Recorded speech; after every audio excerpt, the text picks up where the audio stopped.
Eh bien, écoutez, bonsoir plutôt, bonsoir à tous. Je suis très heureux d'abord d'être là pour vous parler d'un sujet qui me passionne, je dois le dire, et qui apparemment vous intéresse aussi. On va parler de l'hélicoptère. Alors, cette année 2007 marque le 100e anniversaire du premier vol d'un hélicoptère. C'était très exactement, et d'ailleurs c'est dans quelques jours, le 13 novembre 1907. Alors, 1907, c'est qu'une étape en fait, parce que l'histoire de l'hélicoptère, vous savez, c'est un très long chemin. Et je dirais presque qu'à partir de 1907, il a fallu encore une bonne cinquantaine d'années avant que l'hélicoptère qui nous fait vivre aujourd'hui à Turboméca soit un moyen de transport vraiment opérationnel. Alors, je vais essayer un petit peu de vous raconter cette longue histoire. Bon, j'avais un petit problème quand même parce que qui dit longue histoire dit beaucoup de choses à dire. Et j'ai dû faire des choix parce que des hommes qui ont participé à cette aventure, eh bien, il faut bien l'avouer, il y en a des centaines. Et les évoquer tous, ce n'était pas possible dans le temps qui m'était imparti. Donc, pour faire ce choix, j'ai choisi d'abord une méthode. Je me suis dit, bon, quels sont après tout les grands concepts à la base de l'hélicoptère? En gros, comment ça marche? Et puis, j'ai réfléchi et je me suis dit, mais voilà, il y a 6 idées fondamentales qui sont à la base de cet engin. Et donc, je vais vous raconter la genèse de ces 6 idées fondamentales. Et ensuite, dans un deuxième temps, je vous montrerai comment les solutions qu'on a élaborées pour régler ces 6 problèmes s'intègrent petit à petit dans un véhicule qui deviendra l'hélicoptère que nous connaissons tous aujourd'hui. En quelque sorte, comme on dit maintenant, je vais vous décrire la roadmap de l'hélicoptère. Alors, avant de parler technique, on va parler vocabulaire. D'où vient le terme hélicoptère? Alors, le terme hélicoptère vient du grec. Hélix, qui veut dire spirale, et ptéron, qui veut dire aile. Alors, celui qui a inventé le terme hélicoptère, eh bien, c'est un Français. Un Français au milieu du XIXe siècle, qui s'appelait Ponton d'Amécourt. Alors, au milieu du XIXe siècle, vous savez, il y avait une polémique qui faisait rage entre les gens intéressés aux choses de l'air. Vous aviez d'un côté les tenants du plus léger que l'air, le ballon, le dirigeable, qui à l'époque était vraiment la formule qui triomphait, et puis un petit groupe de gens groupés autour de Nadar, autour de Lalandelle, qui militaient pour ce qu'on appelait l'hélice, les tenants de l'hélice. Et Ponton d'Amécourt faisait partie de ce petit groupe de visionnaires qui pensaient qu'un jour, le plus lourd que l'air deviendrait en fait le moyen de transport aérien. Et en 1861, Ponton d'Amécourt dépose un brevet d'un engin composé de 2 rotors, le tout entraîné par un petit mécanisme d'horlogerie. C'était en 1961. Et ce petit aéronef à hélice, il l'a baptisé hélicoptère. Et donc, c'est Ponton d'Amécourt qui a inventé le terme. Ponton d'Amécourt, d'ailleurs, est également l'auteur d'un deuxième terme bien connu de tout le monde, c'est le terme aviation. Ponton d'Amécourt, il a inventé en 1862 le terme aviation. Mais, bon, Ponton d'Amécourt, il a fait sa maquette, ça n'a pas marché parce qu'à l'époque, le mécanisme d'horlogerie était trop lourd, et puis il est passé à autre chose. Mais le terme est resté. Alors, parlons maintenant de l'hélicoptère. Parlons un peu de technique. Bon, je vais être simple. Ce que je voudrais, c'est qu'en sortant de là, vous ayez un petit peu compris comment ça marche quand même, parce que c'est un peu compliqué comme engin. Alors, c'est quoi un hélicoptère? C'est quoi l'idée de base de l'hélicoptère? Eh bien, c'est extrêmement simple. L'idée de base de l'hélicoptère, c'est l'hélice à axe vertical. Voilà, tout simplement. Il ne faut pas chercher bien loin. L'hélicoptère, c'est l'hélice à axe vertical. Alors, le principe de l'hélice est très ancien. Le principe de l'hélice, ça date de presque des millénaires. C'est le moulin à vent. L'hélice, c'est le moulin à vent.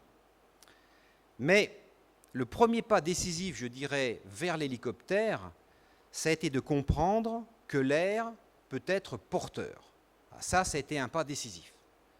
Alors, qui le premier a compris que l'air pouvait porter des choses? Et, à partir de là, qu'on pouvait se visser dans l'air? Eh bien, le premier qui a eu cette idée, c'est Léonard de Vinci.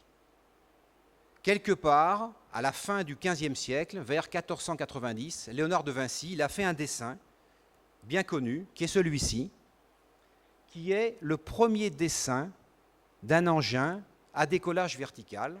C'est peut-être le premier dessin connu d'un hélicoptère. Et on était vers 1490.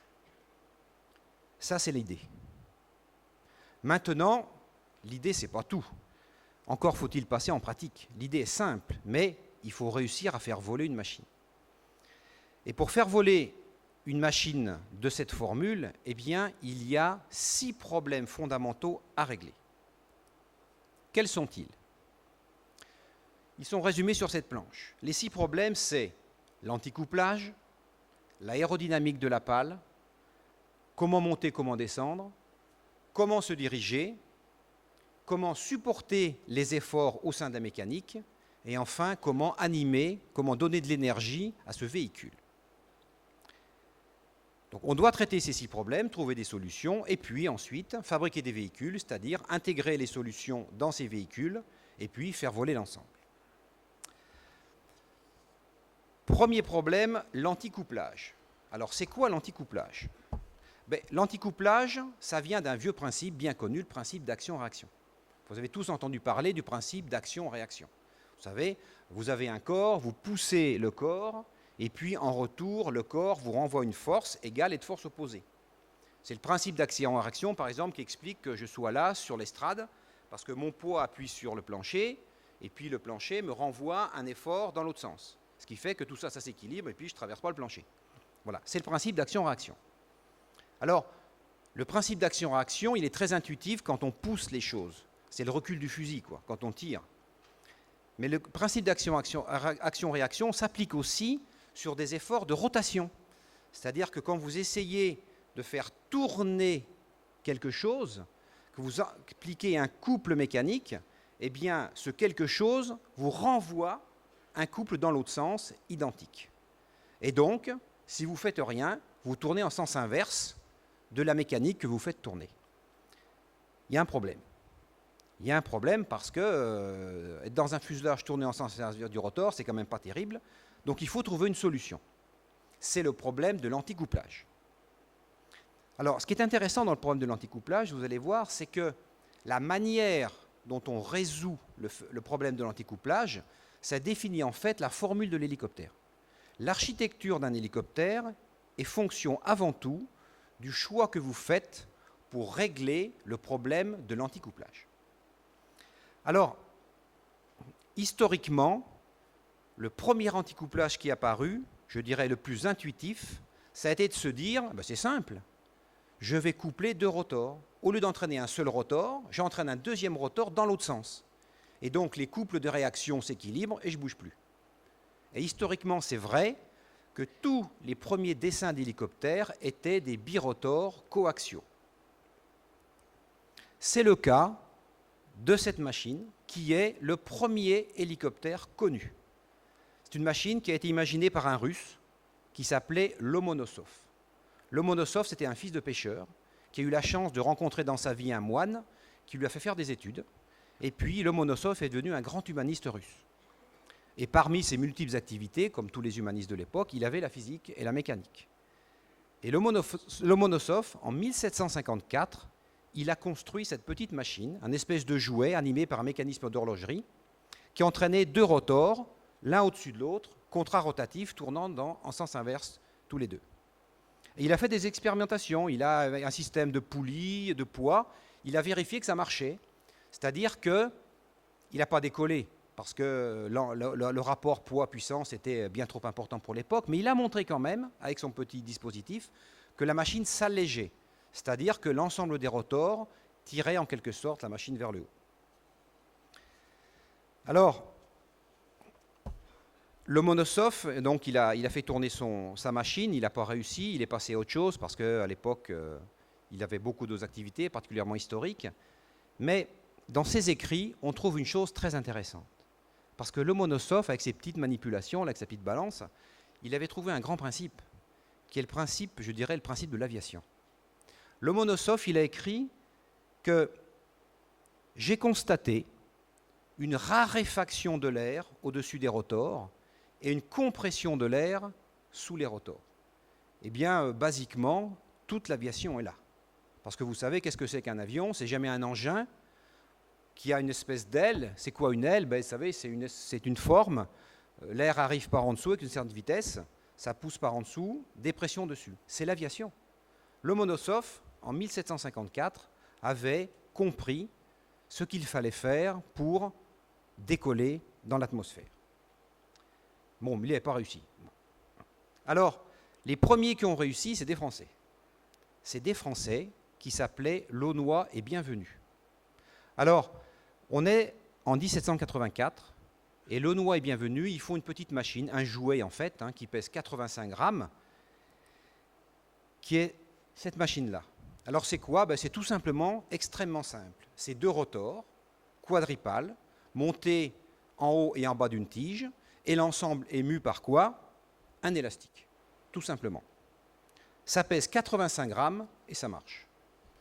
Et le jouet, je dirais, de Launois et Bienvenu, c'est le premier hélicoptère qui ait jamais décollé. Et Launois et Bienvenu ont fait des démonstrations devant l'Académie des sciences dans la région parisienne, et ça marchait très très bien. Bon, alors après, ils ont commencé un petit peu à se dire, oh là là, ça y est, on est arrivé. Ils ont commencé à imaginer une grosse machine, là, avec des rotors de 8,50 m de diamètre, et puis pour se mettre dedans tous les deux, quoi. Bon, évidemment, ils n'ont jamais réalisé la machine, ils ont bien compris qu'ils n'y arriveraient pas. Mais enfin, le principe du birotor coaxial était né. Et c'est un principe qui existe toujours. Aujourd'hui, il y a des hélicoptères dans le monde, comme celui-ci, qui sont équipés de 2 rotors coaxiaux. Et en particulier, il y a un grand constructeur mondial d'hélicoptères qui s'appelle Kamov, un des 2 grands constructeurs russes, qui s'est fait une spécialité de ce concept. Et vous avez là, donc, la photo d'une machine qui s'appelle le Kamov 226. Et d'ailleurs, c'est exactement le Kamov 226T, parce que c'est le prototype du Kamov 226 qui est équipé de 2 Arius 2G2, et qui volent donc en Russie depuis quelques années. Alors, autre idée. Après tout, c'est un problème d'anticouplage. Et si on n'avait pas de problème d'anticouplage? Pour ne pas avoir de problème d'anticouplage, c'est vachement simple. Il suffit de ne pas avoir une liaison mécanique entre le fuselage et le rotor. En clair, il faut que le rotor tourne tout seul. Pour que le rotor tourne tout seul, eh bien, il y a des gens qui ont imaginé une solution qui est très astucieuse. Moi, je trouve d'ailleurs, personnellement, que la formule de l'hélicoptère d'Air-Action est extrêmement élégante. Alors, c'est quoi l'hélicoptère à réaction? Eh bien, c'est un hélicoptère, en extrémité de pale, vous éjectez de l'air comprimé, et ça fait tourner le rotor. Et il n'y a pas de transmission mécanique entre la cellule et le rotor. C'est vachement simple comme truc, parce que plus de BTP, plus de transmission arrière, plus de boîte de transmission arrière, plus de rotor de queue. Je ne vous dis pas, là, le DMC commence à chuter là. C'est une formule très élégante. Il n'y a qu'un petit problème, enfin il y a 2 problèmes plus exactement. D'abord un petit problème d'étanchéité quand même, parce qu'il faut faire transiter des gaz chauds du fuselage dans les pales. Donc ça, c'est quand même un gros problème. Et aujourd'hui, honnêtement, personne n'a résolu le problème de manière satisfaisante. Et puis ensuite, il faut reconnaître, ça fait un bruit d'enfer, quoi. Parce que l'air sous pression éjecté en extrémité de pale, ça fait quand même du bruit. Et puis, on n'est pas à l'époque où il faut faire du bruit. Mais enfin, c'est quand même très élégant. Et c'est une formule qui a été imaginée en 1841 par un Anglais qui s'appelait Phillips, et qui d'ailleurs a fait voler une machine comme ça. Phillips, en 1841, il a fait un petit modèle réduit dont le rotor était entraîné par de la vapeur d'eau. Et ça marchait. Il a réussi. Alors, bon, on verra plus tard que la formule n'a pas été poursuivie. Seul en France, il y a des gens qui ont fait voler et construit des hélicoptères cette formule. C'était le fameux Gene, dont on reparlera tout à l'heure. Alors, autre solution pour anticoupler la machine, toujours dans l'idée d'avoir 2 rotors, au lieu de les mettre l'un au-dessus de l'autre, ces 2 rotors, on les met l'un à côté de l'autre, à droite et à gauche. C'est ce que j'appelle la formule de l'hélicoptère à rotors latéraux. Alors ça, c'est une formule qui a été proposée par un Anglais qui s'appelait Kelley en 1843. Alors ça, c'est la machine de Kelley. C'est bien effectivement 2 rotors latéraux. Alors c'est une formule qui a 2 gros inconvénients. Premier inconvénient, c'est vachement encombrant, parce que ça veut dire que la largeur de la machine est égale à 2 fois la largeur du rotor. Donc c'est très encombrant. Et puis, deuxième inconvénient, ça a un certain nombre de problèmes de stabilité. C'est-à-dire que si la poussée des deux rotors n'est pas parfaitement identique, l'engin va se balancer de droite et de gauche. Donc c'est une formule qui n'a pas vraiment été utilisée. Alors, en 1861, il y a un Américain, et ce qui est intéressant dans cette histoire, vous allez voir, c'est qu'il y a beaucoup de monde, il y a beaucoup de pays qui ont participé à cette aventure. Donc en 1861, il y a un petit malin d'Américain qui se dit, tiens, je vais faire basculer les deux rotors, et puis ça va faire une hélice et je vais avancer. Hein, ça, c'était un Américain qui s'appelait Nelson, qui en 1861 a imaginé ce qu'on appelle aujourd'hui le convertible. Alors le convertible, ça existe. Hein, c'est le fameux V22 de Bell, hein, équipé donc de deux très gros turbomoteurs. C'est une très grosse machine. L'inconvénient du système, c'est que c'est extrêmement complexe. Et donc une machine comme ça vaut une fortune. Une machine comme ça vaut entre 50 et 80 millions de dollars la bête. Donc c'est quand même une machine compliquée. Alors, une solution pour améliorer la formule, c'est de rapprocher les rotors.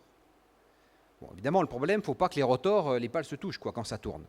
Alors c'est ce qu'on appelle les rotors engrenants. C'est-à-dire qu'il faut judicieusement implanter les pales pour que quand ça tourne, les pales s'engrainent comme des dents de pignon. C'est la formule à rotor engrenant qui a été proposée en 1906 par un Allemand qui s'appelait Wetzel. Alors la formule existe toujours, il y a quelques machines qui volent comme ça, c'est le cas de cet engin qui s'appelle le Kamax, qui est un hélicoptère développé aux États-Unis par une société qui s'appelle Kaman. Effectivement, il n'y a pas de rotor arrière. Alors, dernière formule d'anticouplage, c'est toujours un multirotor, mais là, les deux rotors, au lieu de les avoir à droite et à gauche, on les a devant-derrière. Voilà. C'est ce qu'on appelle le birotor en tandem. Alors, le premier birotor en tandem, c'est celui de Cornu. Cornu, en 1907, sa machine, ça a été un birotor en tandem. Alors, la formule fonctionne très bien. C'est une formule qui vit encore aujourd'hui, qui est la spécialité de Boeing, avec un hélicoptère que voici, qui s'appelle le Chinook. Et on voit très bien que la formule d'anticouplage choisie, c'est vraiment elle qui définit l'architecture de l'appareil.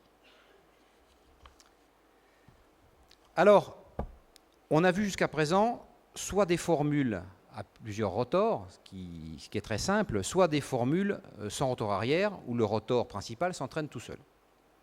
On n'est pas encore arrivé à la formule la plus simple, celle qui est quasiment générale aujourd'hui, celle qui a connu le plus grand succès, le rotor arrière. Alors, moi j'aime bien l'histoire du rotor arrière, vous allez voir pourquoi. Le rotor arrière, les premiers qui ont proposé un rotor arrière, c'est des Allemands, c'est deux frères, les frères von Achenbach. Et on était en 1874. Alors, vous allez voir, ce qui est très marrant dans cette affaire-là, ce n'est pas qu'ils aient inventé le rotor arrière. Ce qui est marrant, c'est quel rotor arrière ils ont inventé. Et dans le contexte d'aujourd'hui, avec Eurocopter France, Eurocopter Deutschland, je trouve ça extrêmement amusant. Voici l'hélicoptère de von Achenbach, des frères von Achenbach. C'est un fenestron. C'est-à-dire que les inventeurs du fenestron, dans le fond, c'est les Allemands. Alors, c'est quand même marrant, quand on sait le combat d'Eurocopter France pour imposer des fenestrons sur tous les appareils d'Eurocopter Deutschland, je trouve ça assez comique. Hein, je vous rappellerai quand même qu'en 1984, quand il y a eu le grand compromis historique, je dirais, sur la définition du Tigre, le fenestron a été écarté par les Allemands. Technologie beaucoup trop française, c'est véridique. Eh bien, en fait, le fenestron, c'est les Allemands qui l'ont inventé. Comme quoi, l'histoire, des fois, elle recèle un certain nombre de petites anecdotes intéressantes. Donc, finalement, en 1907, toutes les formules d'anticouplage étaient connues. Voilà déjà le premier problème réglé. Alors, deuxième problème, l'aérodynamique de la pale. Alors, contrairement à ce qu'on pense, sur un hélicoptère, le rotor, ce n'est pas une hélice. Le rotor, c'est une aile qui tourne. Il faut bien se mettre ça dans la tête. C'est une aile qui tourne. Alors, sur un avion, c'est vachement simple. Sur un avion, l'aile, elle est horizontale, perpendiculaire à les vitesses d'avancement. Tous les points de l'aile voient la même vitesse de l'air. C'est très simple à calculer. Par contre, sur un rotor d'hélicoptère qui tourne, ce n'est pas du tout le cas. Rien à voir. Parce que la partie de la pale qui est près de l'emplanture, elle a une vitesse de l'air très faible, tandis que la partie de la pale qui est à l'extrémité, elle a une vitesse de l'air très très importante. Et en fait, sur un rotor d'hélicoptère, la vitesse en extrémité de pale, c'est quasiment la vitesse du son. D'ailleurs, vous remarquerez, sur les derniers modèles d'hélicoptères, pour encore gagner en vitesse, on met l'extrémité de pale, elle est en flèche. Tout ça de manière à retarder les phénomènes de compressibilité en extrémité de pale. Alors, ça veut dire que ce n'est pas très simple à calculer quand même tout ça. C'est beaucoup plus compliqué à calculer qu'une aile d'avion. Et d'ailleurs, il y a une chose intéressante à remarquer, c'est que c'est la première des deux raisons qui font que sur un hélicoptère, il faut plus de puissance que sur un avion. Pourquoi? Vous allez comprendre très rapidement. En extrémité de pale, les vitesses sont très importantes. Or, la résistance de l'air est proportionnelle au carré de la vitesse. Donc ça veut dire qu'en extrémité de pale, vous avez une résistance de l'air extrêmement élevée. Ça veut dire que sur une pale d'hélicoptère, pour développer la même force vers le haut, vous avez une résistance de l'air qui est bien supérieure à celle d'un avion. Et c'est ce qui explique, c'est la première des deux raisons, on verra la seconde plus tard, qui explique pourquoi un hélicoptère a besoin de beaucoup plus de puissance qu'un avion. Alors, qui le premier a compris l'aérodynamique de la pale? Qui le premier a écrit les équations qui résolvent ce problème? Eh bien là, on va rencontrer pour la première fois, parce qu'on le verra plusieurs fois dans la suite de l'histoire, un homme méconnu. Vraiment, je suis absolument persuadé que pratiquement personne dans cette salle connaisse cet homme, mais cet homme, c'est un grand homme de l'hélicoptère. Vous allez voir qu'il a résolu plusieurs problèmes fondamentaux dans la plus grande discrétion. Cet homme, c'est un Russe. C'est un Russe qui s'appelait Boris Yuriev. Et en 1910, Boris Yuriev écrit pour la première fois la bonne solution aux équations aérodynamiques de la pale. C'était en 1910. Troisième problème. Comment est-ce qu'on monte et qu'on descend? Parce que l'hélicoptère, ça doit décoller, ça doit descendre. Donc comment est-ce qu'on fait avec un rotor pour monter et descendre? Bon, là, ce n'est pas très compliqué. Là, ce n'est pas trop compliqué, il suffit de faire varier la force que développe le rotor. Alors, comme sur une aile d'avion, il suffit d'incliner plus ou moins la pale. Plus vous inclinez la pale, plus la force développée va être importante. Moins vous inclinez la pale, moins la force développée sera importante. Simple. Seul petit problème, il ne faut pas oublier, ça tourne. Et donc, il faut bien qu'à partir de quelque chose de fixe, on fasse bouger quelque chose qui tourne. Donc c'est là que ça commence à se compliquer. Alors, on a dû imaginer un dispositif spécial qui permet de transporter l'ordre d'une partie fixe à une partie tournante. Et c'est un Allemand qui finalement a fait une proposition de ce qu'on appelle un dispositif de pas général. Alors cet Allemand, il s'appelait Binan, et c'était en 1897. Alors, c'est quoi le pas général? C'est simple. Pourquoi on l'appelle pas général? Parce que pour augmenter la puissance développée par le rotor, vous devez augmenter simultanément le pas de toutes les pales. Donc, c'est ce qu'on appelle le pas général. Voilà. Alors, si Binan a fait en 1897 la première proposition d'un dispositif de pas général, il ne l'a pas réalisé. En fait, c'est deux Français, Lalouette et Maillot, qui, en 1912, ont construit une machine équipée d'un rotor de 4 mètres de diamètre, entraîné par un moteur de 50 chevaux, qui a permis de mettre au point le premier dispositif de pas général. Alors voilà un dispositif de pas général. Alors, c'est quoi? Eh bien, c'est simple. Chacune des pales est articulée selon son axe, longitudinalement. Vous avez des petites biellettes qui poussent les pales. Et donc, ça fait tourner les pales autour de leur axe. Ces biellettes sont reliées à un plateau qu'on appelle le plateau cyclique qui tourne. En dessous du plateau qui tourne, vous avez un plateau fixe. Entre les deux, un roulement à billes. Quand vous faites monter le plateau fixe, ça pousse le plateau qui tourne et ça fait varier l'inclinaison des pales. Très simple. C'est un dispositif de pas général. Donc en 1912, on sait fabriquer un dispositif de pas général. Bien. Quatrième problème. on a déjà progressé quand même. Hein. On ne tourne plus sur soi-même, on a compris à peu près faire des calculs, et puis on commence à monter, descendre. Très bien. Maintenant, attention, il faut se diriger. Alors là, c'est notre paire de manches.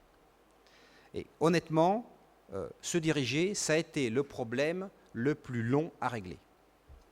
Alors, historiquement, la première idée, elle est évidente, quoi. On va basculer tout ça, et on va avancer dans le sens où on bascule l'ensemble des rotors. C'est simple et de bon goût. Sauf qu'il faut basculer l'engin quand même. Hein. Et surtout, ça veut dire basculer toute la mécanique. Le rotor, la BTP, le moteur, tout le bazar, quoi. Hein. Il faut tout basculer. Donc, c'est extrêmement compliqué. Mais c'est vrai que c'est la première idée qui, historiquement, est apparue pour diriger les hélicoptères. Alors, c'était d'autant plus facile qu'à l'époque, rappelez-vous, on pensait rotor coaxiaux. Vous avez deux rotors l'un au-dessus de l'autre, on peut imaginer de basculer la totalité. Alors, personne n'a jamais réussi. Hein, c'était tellement compliqué que personne n'a jamais réussi à faire basculer tout cet ensemble. Donc, ils ont commencé à réfléchir. Oh là là, on ne peut pas basculer le truc, bah, c'est simple, on va mettre des hélices. Donc, ils ont commencé à mettre des hélices pour pousser la machine. Et puis, évidemment, des hélices, il faut des gouvernails. Donc, tout ça, ça faisait une machine un peu compliquée. Et puis, lourde. Alors, il y en a un qui a eu l'idée un jour de la bonne solution. Enfin, je ne veux pas dire qu'il a eu une idée. Je dirais plus exactement qu'il a eu une intuition. Et celui qui a eu l'intuition de la bonne solution, c'est Cornu. Alors, qu'est-ce qu'il a pensé, Cornu?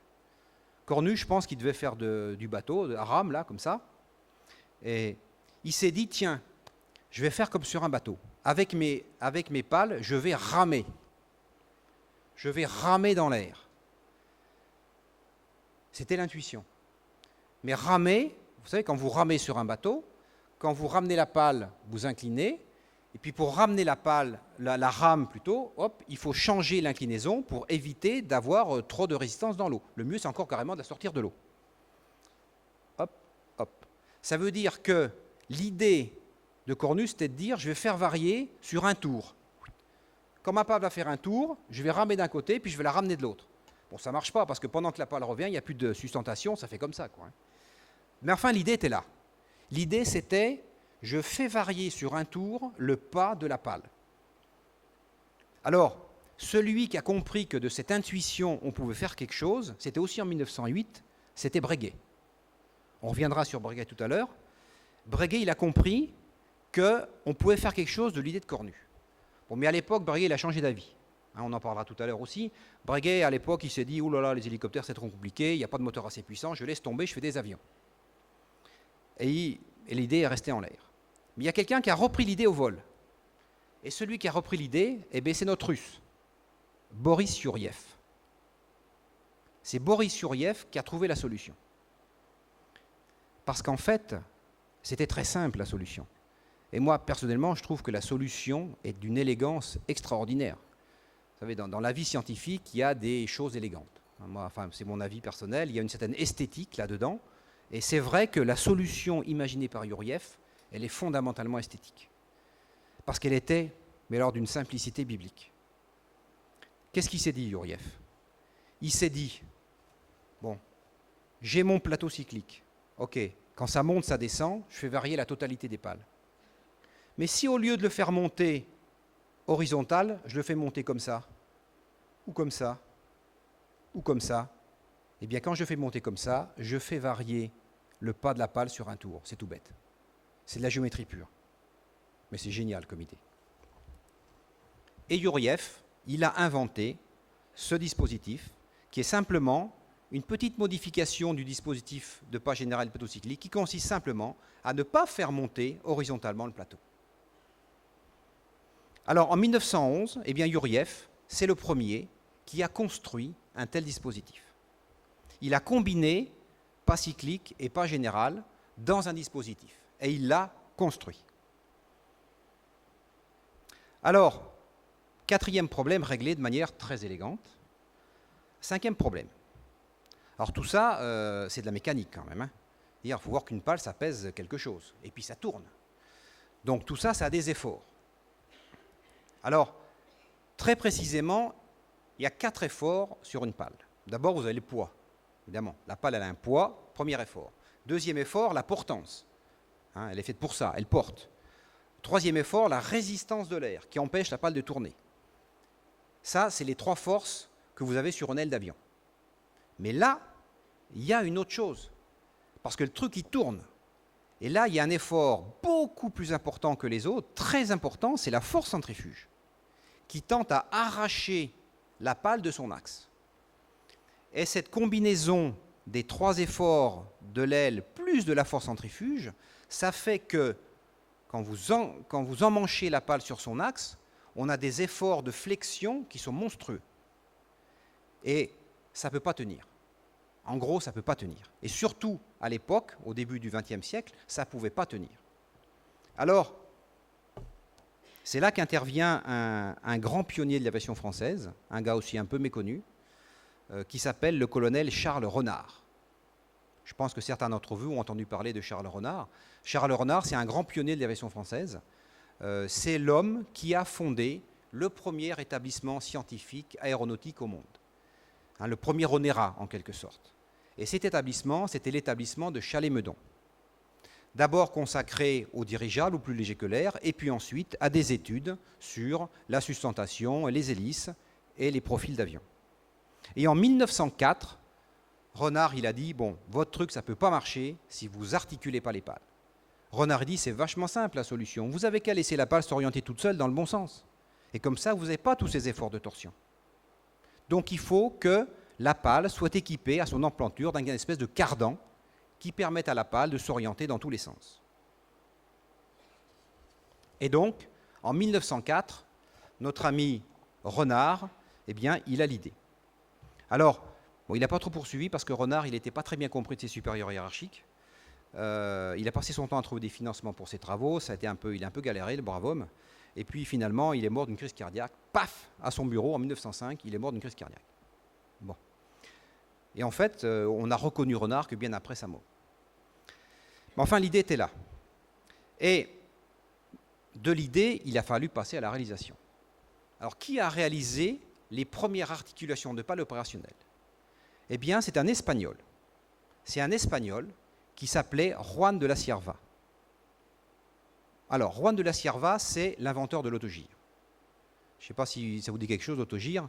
L'autogire, c'est une machine qui est équipée d'un rotor qui tourne fou sur un axe, qui n'est pas relié mécaniquement à la cellule, et qui a une hélice pour propulser la machine.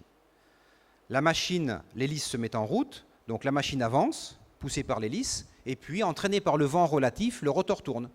Et hop, ça décolle. C'est l'autogire. Vous me direz, c'est vachement compliqué quand même, hein. Il suffit de mettre des ailes fixes, puis ça fait pareil. C'est vrai. Sauf que là, l'autogire, il se pose verticalement, ce que ne fait pas l'avion.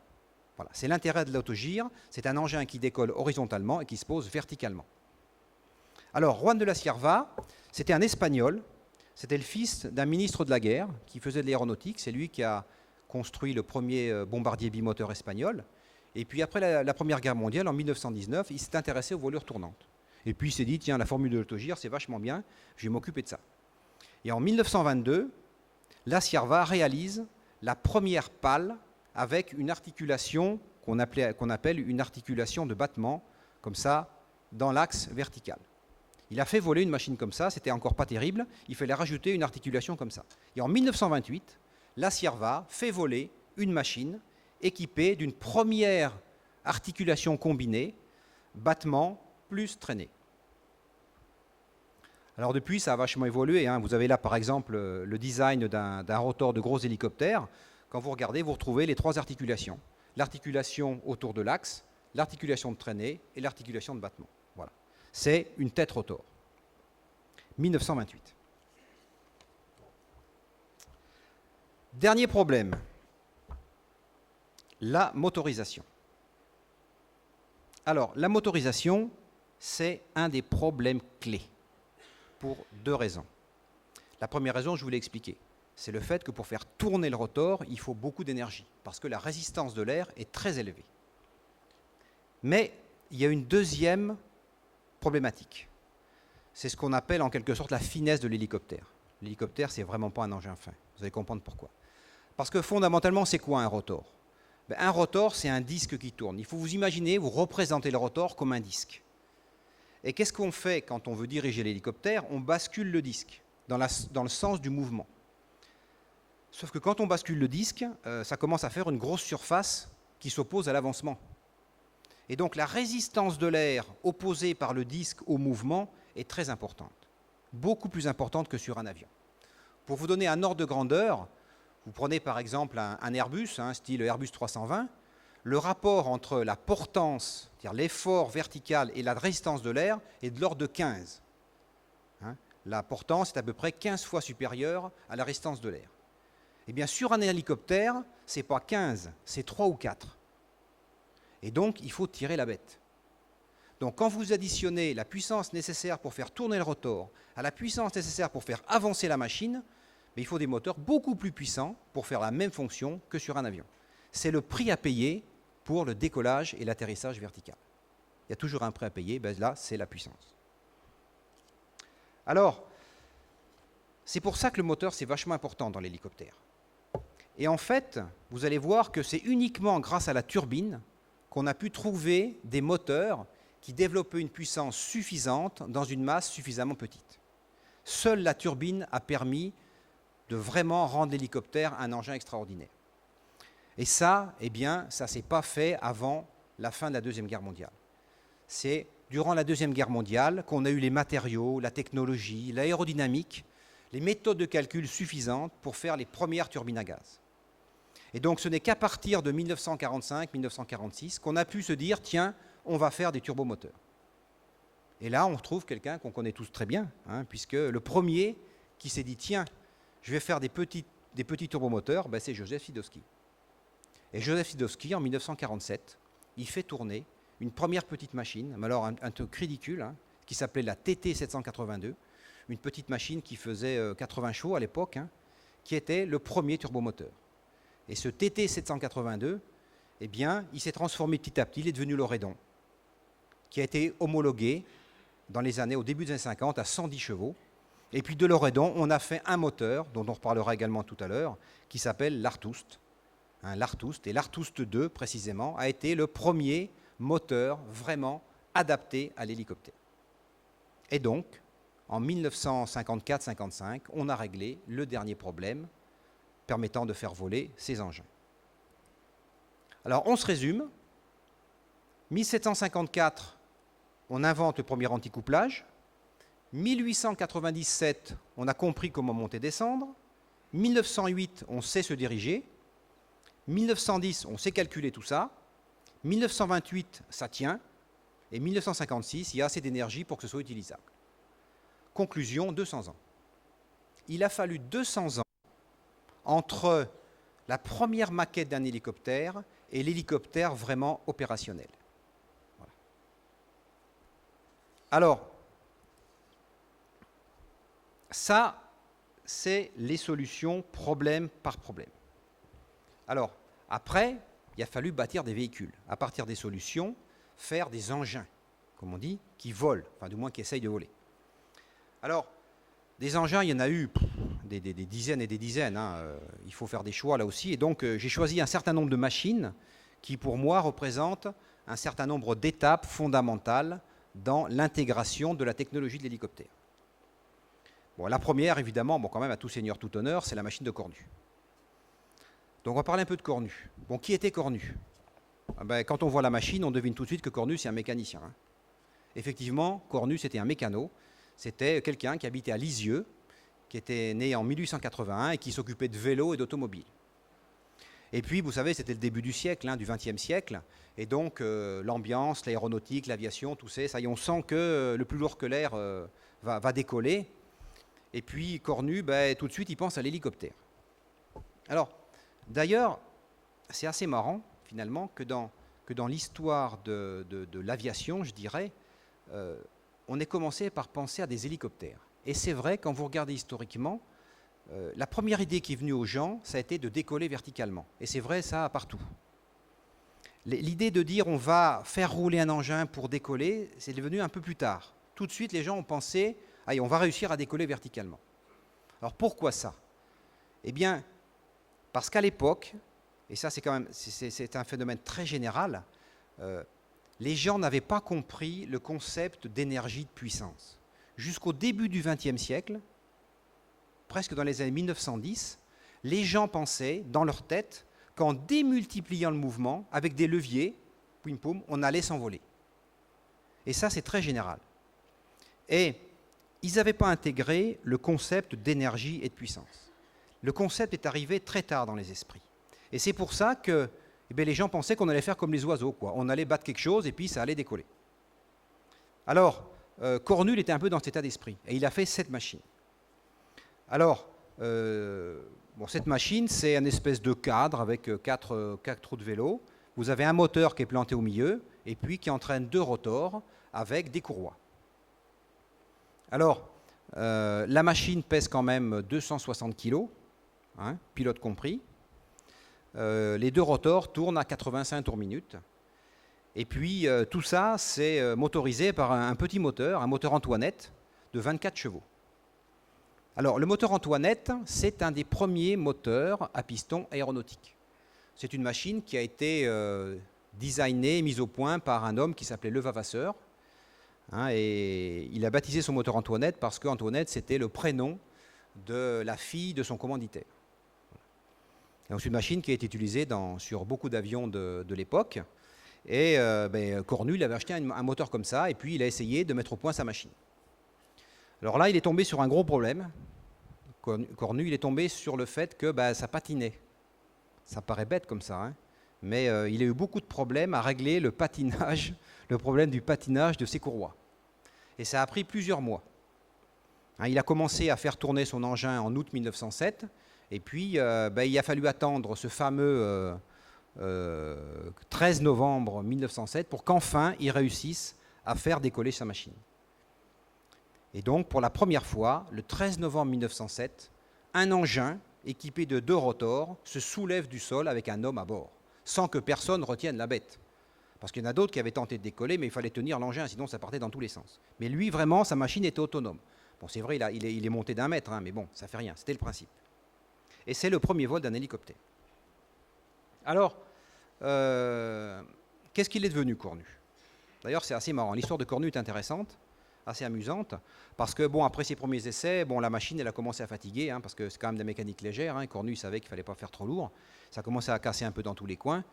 Et puis, finalement, sa machine, elle est tombée, elle ne marchait plus, quoi. Donc, il a compris très vite qu'il n'irait pas plus loin que cette machine. Et puis, on était en 1908. Et puis là, Cornu, il a cherché, il s'est dit, je vais faire un autre hélicoptère, allez. Malheureusement, il n'a plus trouvé personne pour lui filer du pognon. Parce qu'à l'époque, 1908, rappelez-vous, c'est le premier kilomètre en circuit fermé. Farman, ça y est, pof, les avions décollent. Là, l'avion, c'est la bonne solution. Et donc, Cornu, il n'a plus trouvé personne pour donner de l'argent. Et bien, du coup, il a laissé tomber. Alors là, il y a une anecdote assez amusante, c'est que Cornu, il laisse tomber, basta, terminé, j'ai pas d'argent, je retourne à mes vélos.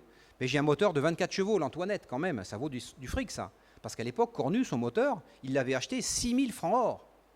C'était quelque chose pour l'époque. Alors Cornu, il se dit, je vais vendre mon moteur. Voilà, j'en ai plus d'utilité, je vends mon moteur. Et Cornu, il met son moteur en vente. Et puis là, un jour, là, on était en février 1909, il y a un gars qui vient voir Cornu, qui dit, bonjour, voilà, votre moteur, il m'intéresse vachement, c'est exactement ce que je cherche. Moi, je suis moi-même en train d'étudier un hélicoptère, et puis c'est le moteur que je cherche, quoi. Il est d'occasion, je vous en offre 3000 francs. Cornu a dit, non, je l'ai payé 6000 quand même, 3000, ça fait un peu trop. Il n'a pas fait affaire. Voilà. Et donc, Cornu, finalement, il a dû garder son moteur. Mais ce qui est marrant dans l'affaire, c'est que l'homme qui est passé le 18 février 1909 chez Cornu pour lui acheter son moteur, c'est quelqu'un qu'on va retrouver. C'est Igor Sikorsky. Le monde de l'hélicoptère est très petit, vous allez voir. C'est Igor Sikorsky qui, en 1909, a tenté d'acheter le moteur Antoinette de Cornu. Ça a raté. Sikorsky est retourné en Russie avec un moteur Anzani, un peu de la même puissance, et puis on verra ce qu'il est devenu de ce constructeur. Alors, Cornu, il a mal fini. Je trouve que la fin de Cornu, elle est triste ou nette. Elle est triste même, pas triste ou nette, elle est franchement triste. Parce que Paul Cornu, il est mort. Il est mort exactement le 6 juin 1944, le jour du débarquement. Il a été écrasé sous les Bombardiers par un bombardement de la ville de Lisieux. Et il est mort avec 10 membres de sa famille. Triste fin pour l'homme qui avait effectué le premier vol d'un hélicoptère. C'était la première étape d'intégration.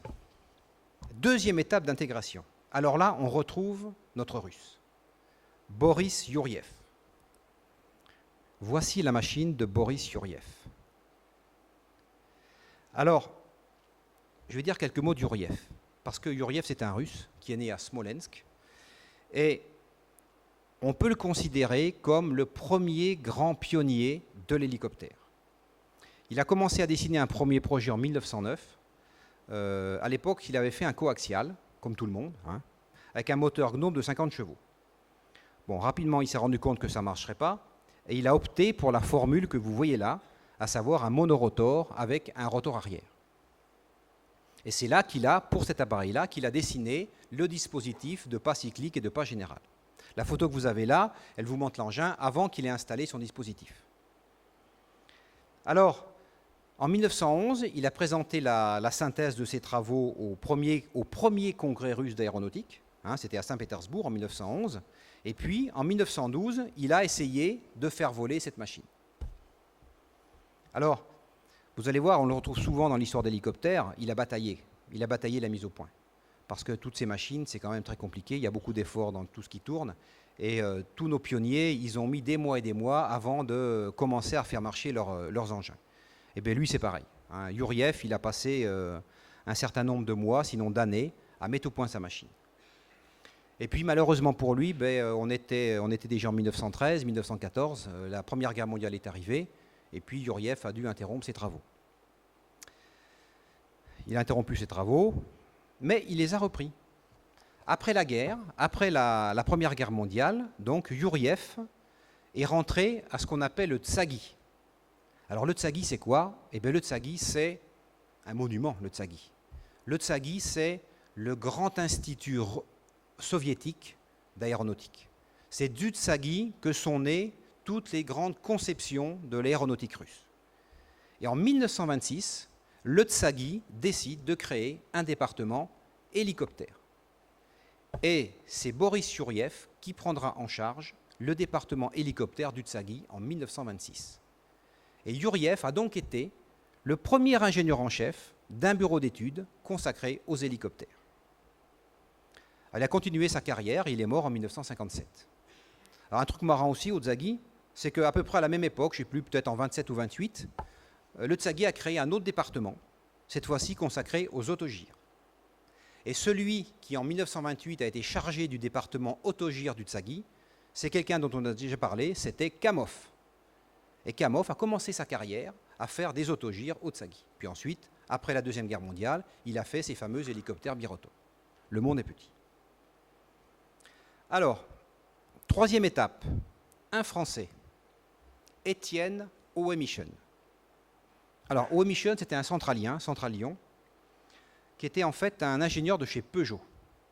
Alors, Ouemichon, il est connu pour autre chose. Ouemichon, c'est l'inventeur du stroboscope. Vous savez, l'espèce de lumière qui clignote très vite et qui permet de faire des photos d'un décomposé du mouvement. C'est lui qui a inventé le stroboscope. Donc, il était ingénieur chez Peugeot, et puis il s'intéressait aux hélices sustentatrices. Et en 1909, il a commencé à travailler chez Peugeot à des hélices sustentatrices. Bon, la guerre est arrivée, tout ça, il a fait autre chose. Et puis, en 1919, il s'est dit, tiens, je vais me consacrer au vol vertical. Et puis là, il a trouvé une écoute chez Peugeot et puis au service technique de l'aéronautique. Et il a monté un laboratoire. Et sa formule à lui, c'était les hélices sustentatrices. Ce n'était pas des rotors, c'est des hélices qui permettent de soulever l'engin. Alors, au début, il a quand même bataillé parce qu'il faut des hélices, il en faut un certain nombre, et puis il y a des problèmes de stabilité. Alors, Ouemichon, pour stabiliser sa machine, il a commencé par y mettre des ballons. Donc, il y avait un ballon avec des hélices sustentatrices. Bon, il faut dire que ce n'est pas très élégant, puis ce n'est pas vraiment ce qu'on cherche. Et donc, sa première machine, c'était en 1921, il a été stabilisé par un ballon. Bon, ça a marché, plus ou moins bien, mais ça a marché.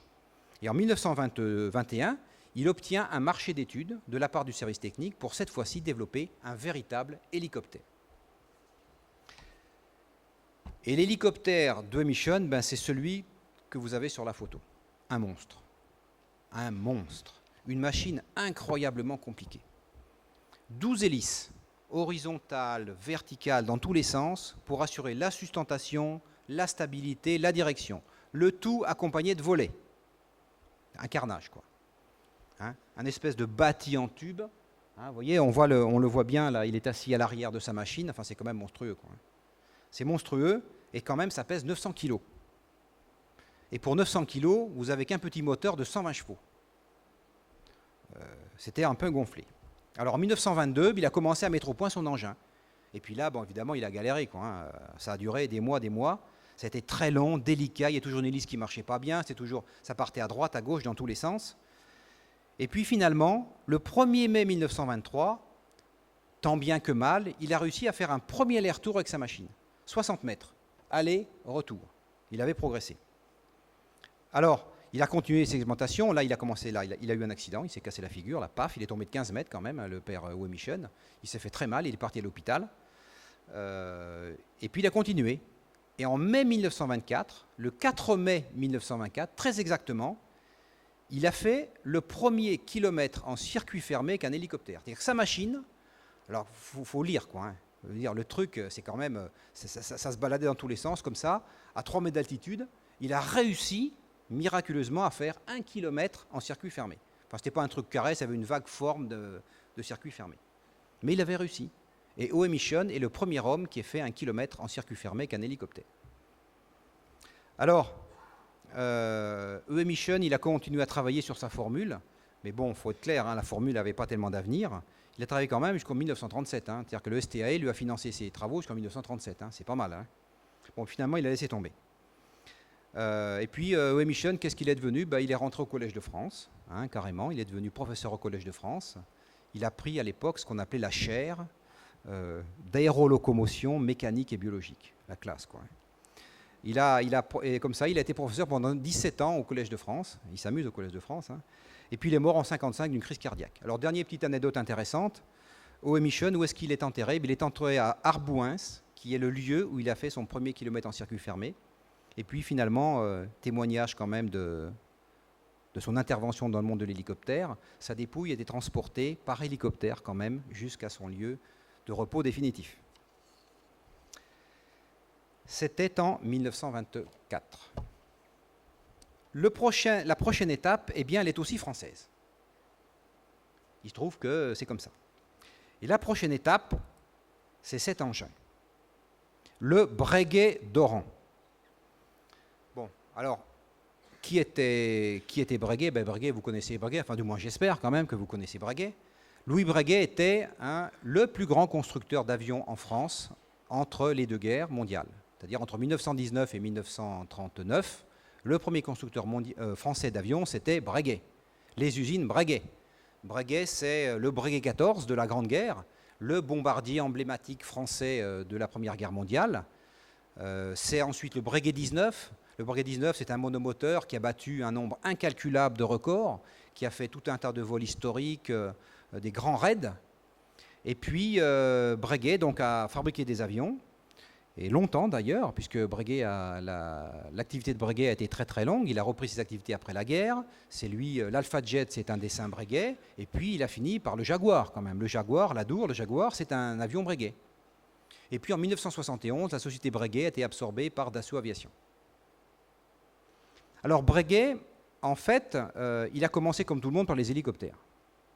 Hein, il s'est dit, tiens, ça y est, je vais réussir, je vais faire un hélicoptère. Et en 1907, la même année que Cornu, eh bien, Breguet réalise une première machine, un hélicoptère, alors un truc vachement compliqué, une espèce de croix métallique comme ça, avec un moteur au milieu évidemment, et puis à l'extrémité de chacun des bras, il y avait 2 rotors l'un au-dessus de l'autre, chaque rotor ayant 4 pales. Ça faisait en tout 4 x 8, 32 pales. Voilà. Tout ça avec un moteur Antoinette évidemment, 24 chevaux. Bon, ça n'a pas été une réussite. Alors Breguet, c'était à la même époque que Cornu, il a fait quelques sauts de puce, mais il fallait tenir l'engin. Il y avait toujours des gens pour stabiliser la machine, ça ne tenait pas tout seul, quoi. Donc c'est pour ça que Breguet n'est pas reconnu comme ayant fait le premier vol d'un hélicoptère, parce qu'il fallait tenir son engin. Alors, bon, Breguet, il n'était pas bête, hein, il a compris très vite que le temps n'était pas venu des hélicoptères, et Breguet, il est passé aux avions. Et puis, donc, il a fait fortune dans l'aviation. Alors, en 1930, quand même, il s'est dit, on a progressé, hein, quand même, en aéronautique, on a progressé, on a quand même des moteurs plus puissants. Je vais me repencher sur la question de l'hélicoptère. Et en 1930, début des années 30, Breguet il se dit, tiens, bah allez. Il se trouve que dans son bureau d'études, il y avait un gars qui s'appelait René Doran, qui s'intéressait beaucoup aux volures tournantes. Et en 1932, Breguet et Doran commencent à réfléchir et à construire une machine birotor coaxiale. Alors, et ils obtiennent un marché du service technique de l'aéronautique pour réaliser cette machine. Alors, cette machine, c'est un peu comme l'appareil de Wemichen, c'est un monstre de complexité. Un monstre. Vous allez voir pourquoi. Alors, d'abord, il y a du rotor, ensuite, les mécanismes de pas sont compliqués, etc., etc. Alors là, pareil, ils ont galéré, quoi. Là, ils ont galéré. Ils ont commencé à faire tourner la machine en début 1933, et puis là, bon, alors là, il y a eu pas mal de soucis. Ils ont cassé du matériel en pagaille. Il y a des photos d'époque où on voit les deux rotors carrément embobinés autour du fuselage, quoi. Enfin, je veux dire, c'est quand même quelque chose. Le truc, il est tombé. Enfin, c'était un carnage. Mais enfin, bon, ils aimaient la mécanique quand même à l'époque. Et petit à petit, ben, ça a marché leur truc. Petit à petit, ça a avancé. Là, hop, petit pas à pas. Et puis, quand on a un marché du STAE, on doit passer des épreuves. Parce qu'il faut quand même prouver que l'argent public a été judicieusement dépensé. Vous n'avez pas craqué l'argent du contribuable pour finalement vous amuser. Donc, à la clé du marché, il y avait des primes. Et la prime était liée à la réussite d'épreuves. Vous deviez accomplir telle vitesse. Vous deviez faire une épreuve dite de maniabilité qui consistait à parcourir un carré de 500 mètres de côté à 15 mètres de hauteur. Eh bien, fin 1935, le 30 novembre 1935 exactement, l'appareil réussit l'épreuve de maniabilité. Et donc, fin 1935, cette machine parcourt un carré de 500 mètres de côté à 15 mètres d'altitude. Première réussite. Alors, un mois après, il réussit encore un autre exploit. En vol horizontal, il atteint 100 km/h. Là, on avait vraiment progressé. Ça commençait à ressembler à quelque chose. Malheureusement, paf, il se crache. Et c'est là qu'on voit la complexité de la machine. Vous savez pourquoi il s'est craché, le truc, là? Il s'est craché parce qu'il y a une de ces 32 pompes à huile de commande de vol qui était tombée en rade. Vous vous rendez compte? 32 pompes à huile uniquement pour les commandes de vol. Il fallait quand même être gonflé. C'était un engin, ça ne pouvait pas ne pas tomber en panne, quoi. Il y a tellement de mécanique comme ça, forcément que ça finissait par se cracher. Eh bien, il a revolé. Ils ont réparé la machine pour la énième fois. Et puis, il a revolé en septembre 1936. Et puis là, pluie de records. Là, ça a bien marché. Ils ont battu les records de durée, de distance en ligne droite, de distance en circuit fermé. Ça y est. Pour la première fois au monde, un hélicoptère a enfin des performances qui ressemblent à quelque chose. Enfin, on n'en est plus au balbutiement. Et ça, on le doit à l'obstination de Breguet et de Doran. Alors, ils étaient vachement contents, le STAE aussi. Et puis en 1938, ils ont fondé une société d'hélicoptères. La société du Gyroplane, fondée par René Doran, enfin par Louis Breguet, et dont René Doran était directeur technique. Alors, on était en 1938-39, la guerre est arrivée. Les recherches se sont interrompues, la France était occupée, tout ça. Et puis la société du Gyroplane a voulu continuer un peu ses activités après la Deuxième Guerre mondiale. D'ailleurs, on y a participé, puisqu'il y a un des appareils de la société du Gyroplane qui était équipé d'un moteur turboméca. Et puis, tout ça, ça a disparu. Ça a disparu pourquoi? Ça a disparu parce que durant la Deuxième Guerre mondiale, malheureusement, la France a été occupée. Et donc, tous les travaux aéronautiques ont été ralentis, sinon éliminés. Et puis, ailleurs, il s'est passé des choses. Ailleurs, il s'est passé des choses, et puis d'abord en Allemagne. En Allemagne. Alors, l'Allemagne n'a jamais été inactive dans le domaine des hélicoptères. Et en particulier, dès le milieu des années 30, avec l'arrivée de Hitler au pouvoir, l'aéronautique allemande a repris du poids de la bête, et tout de suite, ils se sont intéressés aux hélicoptères. Et il y a pas mal de gens, de constructeurs en Allemagne, qui sont intéressés à la formule. Vous avez des gens comme von Dobloff, Flettner, comme Fock, on en reparlera de Fock tout à l'heure, vous allez voir, qui se sont intéressés aux hélicoptères. Et puis parmi ces gens-là, il y avait un gars qui s'appelait Anton Flettner. Alors Anton Flettner, c'était un ancien ingénieur de chez Zeppelin. Vous savez, les gros engins Zeppelin, les gros dirigeables là. Flettner, on le connaît un peu par un autre truc. Flettner, il a inventé c'est pas un rotor, c'est une forme de rotor, mais c'est pas un rotor, ça tourne pas. pour remplacer les voiles de bateau. Je ne sais pas si vous vous rappelez, le commandant Cousteau, il avait fait un bateau qui s'appelait l'Alcyone, où il y avait 3 espèces de rotors, mais ça ne tournait pas, hein, comme un rotor, ça ne tourne pas, verticaux comme ça. Et quand le vent s'engouffre là-dedans, ça propulse la machine. Eh bien, l'inventeur de ce dispositif, c'était Flettner. Voilà. Alors, en 1935, Flettner, il se fonde sa propre société pour étudier des hélicoptères. Et puis, eh bien, il a réussi. Flettner, il avait choisi la formule du rotor engrenant. Et Flettner, pendant la Deuxième Guerre mondiale, il obtient la première commande de série d'un hélicoptère. Et cette machine, qui a eu l'honneur d'être commandée pour la première fois en série, c'est le Flettner 282 Colibri. Alors, ils ont fabriqué une trentaine de machines pour la marine allemande. Et puis, l'armistice est arrivé et donc ils ont arrêté.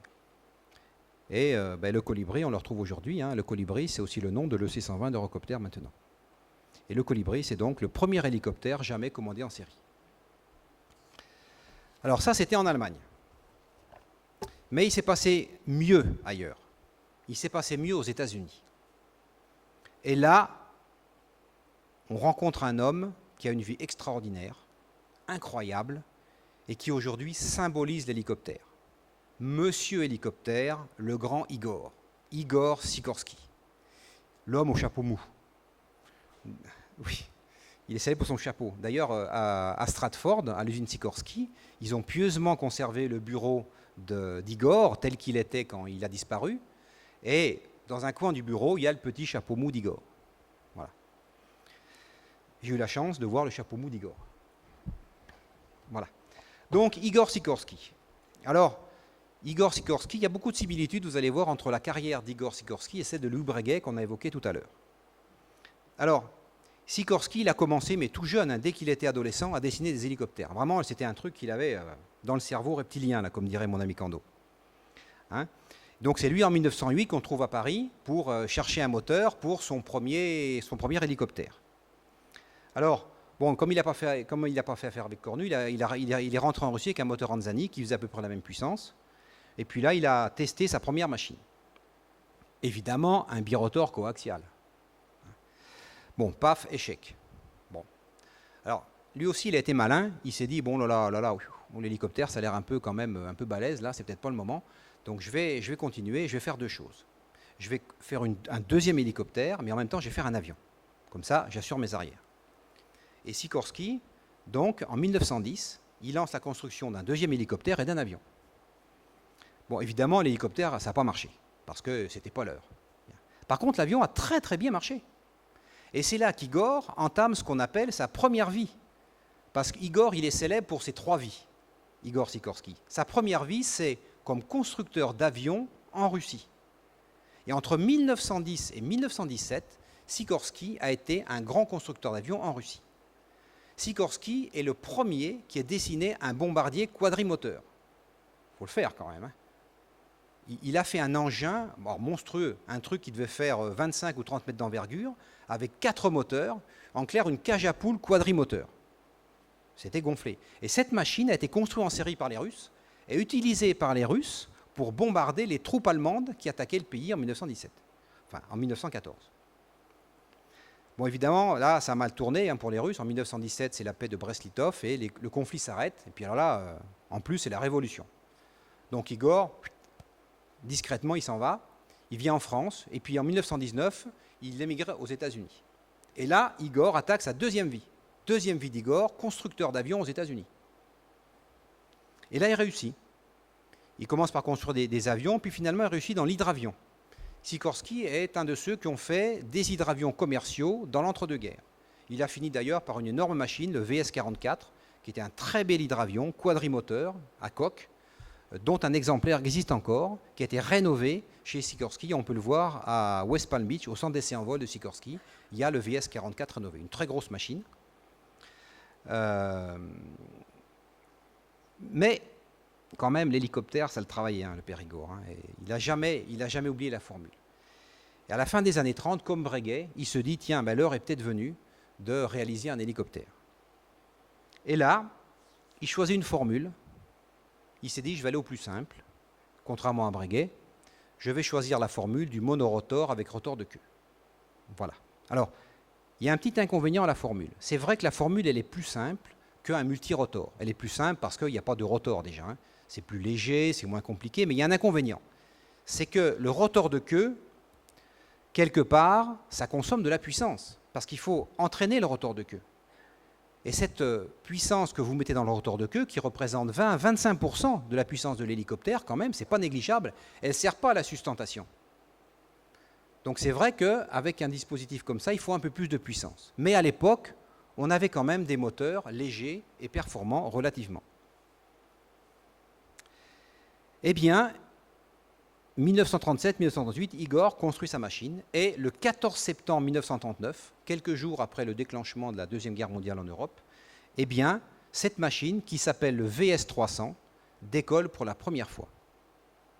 Et là, pareil, comme les copains, il a commencé la mise au point de l'engin. Alors ça a pris des mois, des années, mais il a réussi. Et en mai 1941, Igor, dans sa machine, avec son petit chapeau mou, eh bien, il bat le record du monde de durée avec un vol d'1h30. Sa machine marche, fonctionne. Alors, à partir de là, il a développé ses travaux, il s'est dit, ça y est, j'ai la bonne formule, et il a imaginé une machine qui s'appelle le R4. Et le R4, c'est cet engin. Le R4, c'est le premier vrai hélicoptère. C'est une machine qui pesait 1200 kg et qui était équipée d'un moteur de 245 chevaux et une cabine fermée. Et réussite suprême, le 21 décembre 1942, l'armée américaine lui commande une première série de 15 exemplaires. Et ça a marché. Ça a marché. Et le R4, à partir de 1943, a été construit en grande série pour les armées américaines, pour les missions de liaison, de sauvetage, de petits transports. Et en septembre 1945, quand la production s'est arrêtée, ils avaient quand même produit la coquette somme de 617 exemplaires. Donc en 1945, on a produit des premières centaines d'hélicoptères du même type. Et c'était une réussite Sikorsky. Alors après, Sikorsky, il a développé d'autres machines, il a fait des machines extraordinaires. Hein, c'est un des plus grands, sinon le plus grand constructeur mondial d'hélicoptères. Alors, on est à la fin de la Deuxième Guerre mondiale, au début des années 50. Ça y est, l'hélicoptère est reconnu comme étant une machine intéressante, mais limitée. C'est vrai qu'elle reste limitée. Elle est limitée, pourquoi? Parce que la puissance, quoi. Il n'y a pas de mystère. Il faut des chevaux dans tout ça, il faut des kilowatts. Et puis à l'époque, vous savez, un moteur de 800 chevaux, à l'époque, ça pesait quand même 600 kg. 600 kg, c'est la moitié du poids de l'engin de Sikorsky. C'était trop, quoi. Et puis c'est là que Joseph intervient. Et c'est là que Schiedowski donc développe la petite turbine. Et il y croit. Il se trouve que les services officiels y croient aussi, l'encouragent. Et puis donc, en 1951, il fait tourner l'Artust. Alors, c'est une machine qui fait 500 chevaux et qui pèse 200 kg. Le moteur idéal pour l'hélicoptère.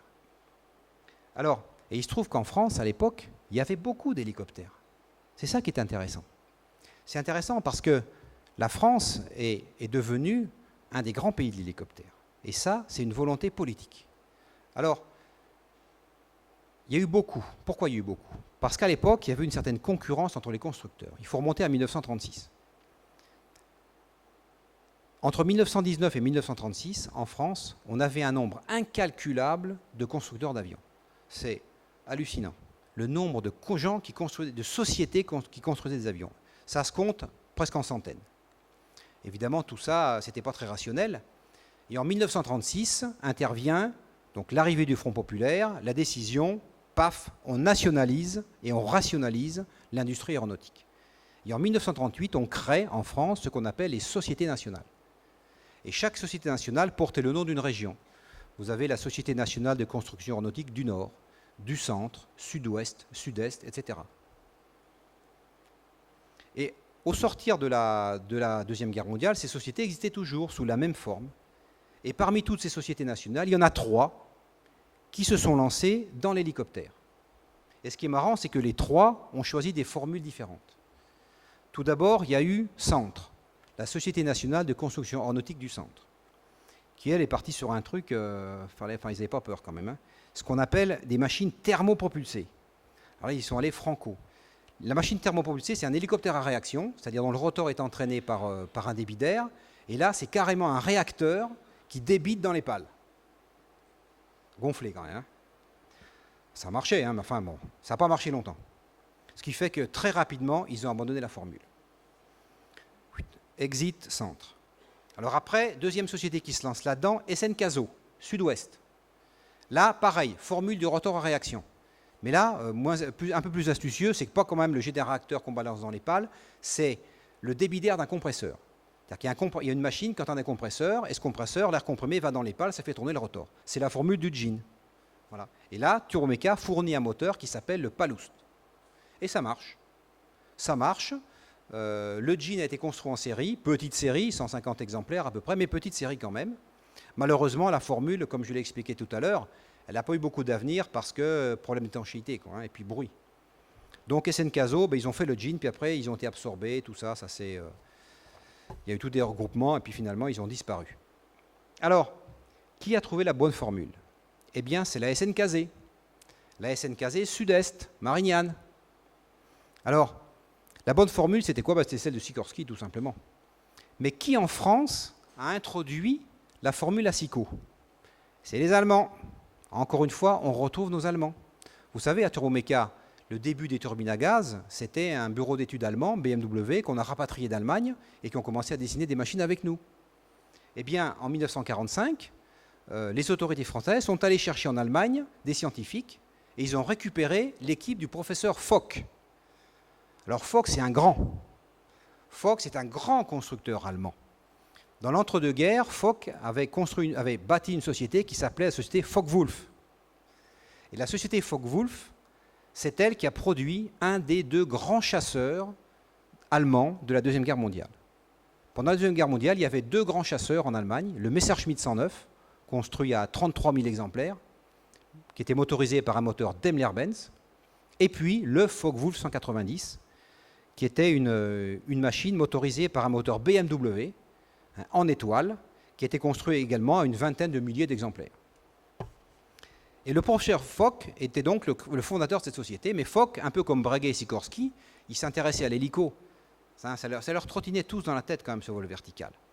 Et en 1936, le professeur Fock, il avait fait voler une petite machine, très sympa d'ailleurs, un Focke-Wulf 61, ça s'appelait, formule birotor latéraux. Donc il y avait deux rotors à droite et à gauche, mais par contre, il avait mis une hélice pour donner un peu de vitesse à la machine. Alors c'est une machine, vous avez peut-être vu des photos, qui a été présentée en vol au Sport Palace de Berlin, en 1936, par une femme pilote, Anna Reisch, une grande pilote allemande, l'équivalent de Jacqueline Auriol en Allemagne, et donc a fait cette démonstration du Focke-Wulf 61 devant tout ce public. Puis pendant la guerre, Fock, il a fait des machines également. Et puis en 1945, donc SNKZ récupère l'équipe de Fock et l'a fait venir en France. Bon, puis là, il n'est pas resté très longtemps, Fock, puisque en 1947, il est retourné chez lui.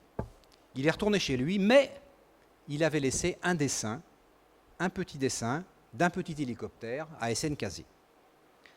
Et ce dessin, c'est ce qu'on appelle le SE 3101. Voilà le SE 3101. C'est une machine très simple qui, à l'époque, avait deux petits rotors arrière et puis un rotor principal, un moteur et puis un petit bonhomme monté dans l'espèce de cage à poules qui représentait le fuselage. Alors, la machine vole en 1948 et puis, bon, ça marche pas mal. Alors, comme le professeur Fock était parti, les ingénieurs français, sous la direction de Charles Marchetti, le grand ingénieur en chef de l'hélicoptère en France, commencent à faire évoluer la machine. Et puis la machine devient, on enlève un rotor, on ne laisse plus qu'un rotor de queue. Et puis un jour, troisième tentative, ça devient cette machine, l'Alouette 1. C'est une réussite. La machine marche parfaitement, on est en 1952. SNKZ vient de créer l'Alouette 1. Et coïncidence, l'Artust tourne depuis 1 an chez Turbomeca. Voilà une idée qu'elle est bonne. Eh bien, Charles Marchetti, ce grand ingénieur en chef de l'ESNKZ, un des grands pionniers d'hélicoptères en France, eh bien, il se dit, ben voilà, j'ai le moteur qu'il me faut. Et donc, Turboméca fournit à SNKZ un Artust 2 pour faire une nouvelle machine qui, elle, décolle le 12 mars 1955 et qui s'appelle l'Alouette 2. Et là, c'est tout de suite la grande réussite. L'Alouette 2, c'est le premier hélicoptère moderne. On a en 1956, toutes les solutions, les bonnes solutions techniques sont intégrées dans ce véhicule. C'est une réussite et ça a donné à la France une avance certaine sur tous les autres pays. Alors, il faut reconnaître que la France a su faire fructifier cette avance, puisque l'Alouette 2 est l'origine de ce que j'appelle moi la filière française de l'hélicoptère, qui regroupe Eurocopter maintenant et Turboméca, et qui aujourd'hui, eh bien, faut se le dire, c'est quand même la première industrie mondiale de l'hélicoptère. Voilà, et donc ça c'est une photo qui symbolise l'Alouette 3 donc, et son successeur du XXIe siècle, le C-145. Même si c'est un hélicoptère imaginé par MBB, c'est quand même un hélicoptère d'Eurocopter.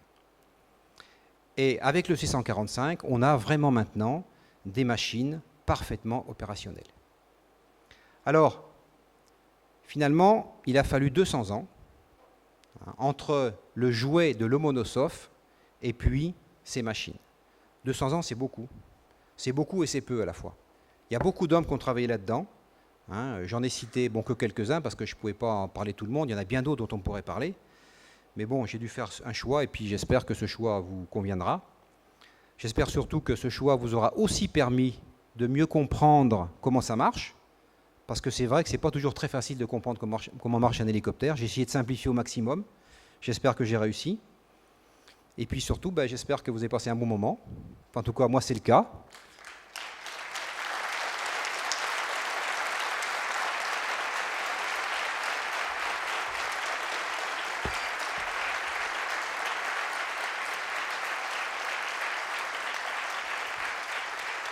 Merci, merci. Alors, je voudrais juste terminer par un remerciement, parce que je tiens à le dire. J'ai été aidé dans cette présentation par Jérôme Sigalas, donc qui est quelqu'un qui travaille dans l'équipe de Bedina la communication, qui est comme moi un grand fanatique, je dirais, de l'histoire de l'avion et de l'hélicoptère. Et c'est lui qui a mis toutes ces belles images sur planche. Et puis c'est lui qui a surtout imaginé le petit film que vous avez vu en entrée, qui regroupe des archives de la NASA sur l'histoire de l'hélicoptère. Voilà. Bonne soirée.